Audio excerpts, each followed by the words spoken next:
Épître de Jacques, chapitre 1. Jacques, serviteur de Dieu et du Seigneur Jésus-Christ, aux 12 tribus qui sont dans la dispersion, salut. Alors je vais lire la note en bas de page. Aux 12 tribus, c'est les chrétiens sortis du judaïsme et dispersés parmi les nations païennes. Voilà, donc je reprends verset 2. Ne voyez qu'un sujet de joie, mes frères, dans les épreuves de toutes sortes qui tombent sur vous, sachant que l'épreuve de votre foi produit la patience, mais que la patience soit accompagnée d'œuvres parfaites, afin que vous soyez parfaits et accomplis, ne laissant à désirer de rien. Je fais une parenthèse. Donc dans les épreuves, Jacques nous dit qu'il nous faut nous montrer patients. Et pendant cette patience, on ne va pas rien faire. Nous l'avions lu dans le livre des Hébreux. Dieu profite des épreuves que nous subissons pour nous former. L'apôtre Jacques nous donne donc ce conseil.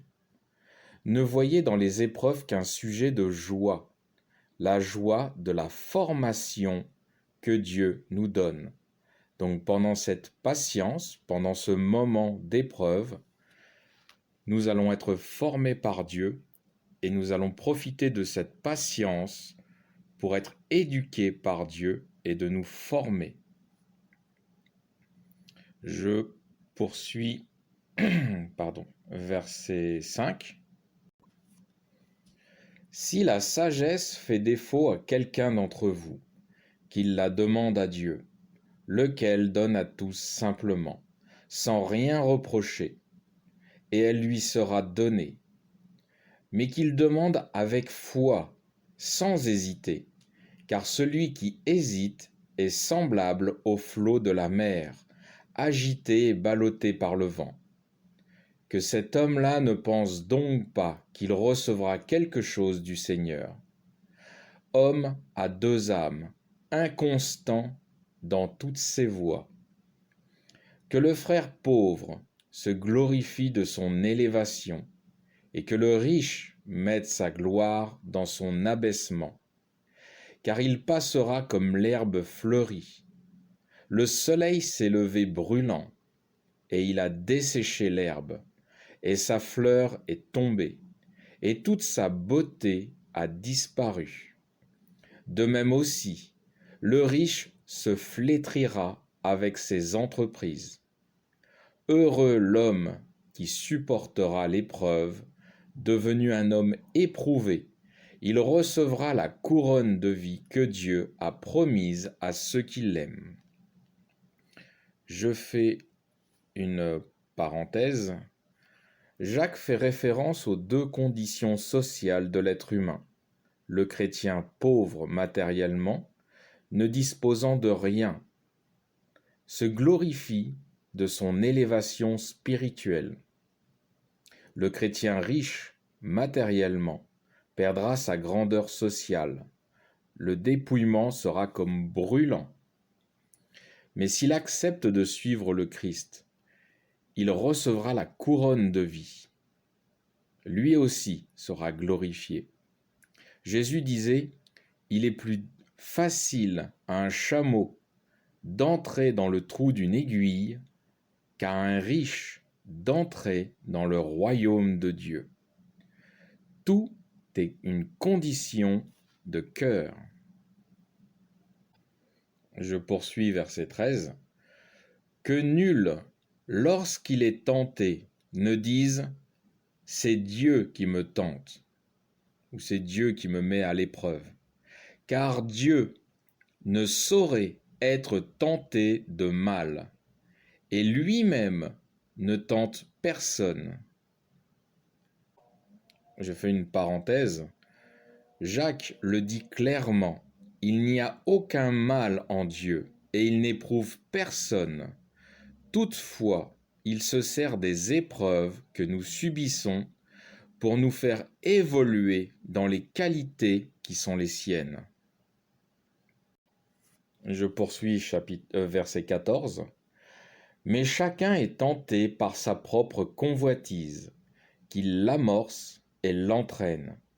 Ensuite, la convoitise, lorsqu'elle a conçu, enfante le péché, et le péché, lorsqu'il est consommé, engendre la mort. Ne vous abusez pas, mes frères bien-aimés. Tout don excellent, toute grâce parfaite descend d'en haut, du Père des Lumières, en qui n'existe aucune vicissitude, ni ombre de changement. Alors, vicissitude, ça veut dire changement. Dieu ne change pas. Il est ce qu'il est et il le restera éternellement. Je poursuis verset 18.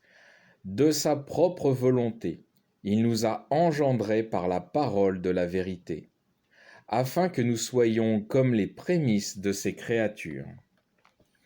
Mes frères bien-aimés, vous le savez, que l'homme soit prompt à écouter, lent à parler, lent à se mettre en colère, car la colère de l'homme n'opère point la justice de Dieu. C'est pourquoi, rejetant toute souillure et toute excroissance de méchanceté, recevez avec douceur la parole qui a été hantée en vous et qui peut sauver vos âmes. Hanté, ça veut dire greffé. Je poursuis verset 22. Mais efforcez-vous de la mettre en pratique et de ne vous contenter pas de l'écouter, en vous abusant vous-même par de faux raisonnements.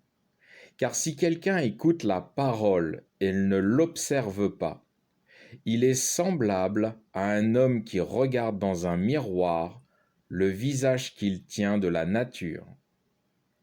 À peine s'est-il considéré qu'il s'en est allé, oubliant aussitôt quel il était.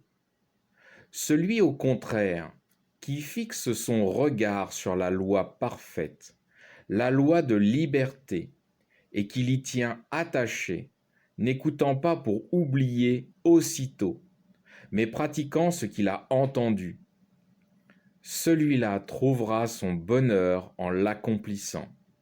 Si quelqu'un s'imagine être religieux sans mettre un frein à sa langue, il s'abuse lui-même et sa religion est vaine. La religion pure et sans tache devant notre Dieu et Père n'est pas autre qu'avoir soin des orphelins et des veuves dans leur détresse, et se préserver pur des souillures de ce monde. Alors je fais une dernière parenthèse. Jacques apporte un élément essentiel que nous n'avons pas encore vu. C'est la vérité sur nous-mêmes, le reflet de notre personnalité. Il compare la façon dont nous regardons l'intérieur de notre cœur à la façon dont nous nous regardons dans un miroir.